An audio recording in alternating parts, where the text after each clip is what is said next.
Nosaltres treballem amb organitzacions internacionals, com per exemple Keeping Children Safe, que és qui ens dona l'espai on crear polítiques. Ens dona els estàndards, en tenen 4, que nosaltres creiem que són fonamentals. Treballem amb UNICEF, treballem amb altres organitzacions a nivell estatal, treballem conjuntament amb Pòrticus, treballem amb Educo, treballem amb la Universitat de Comillas, perquè creiem que totes aquestes organitzacions ja han madurat i creiem que han madurat en un sentit molt similar amb el que ha madurat també la província de l'Hermitage.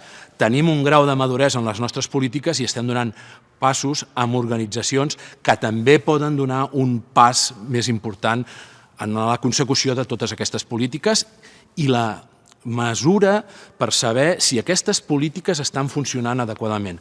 Està molt bé tenir polítiques, està molt bé implementar polítiques, però hem de saber si aquestes polítiques funcionen o no. I els maristes estem en condicions de saber si les nostres polítiques estan funcionant adequadament.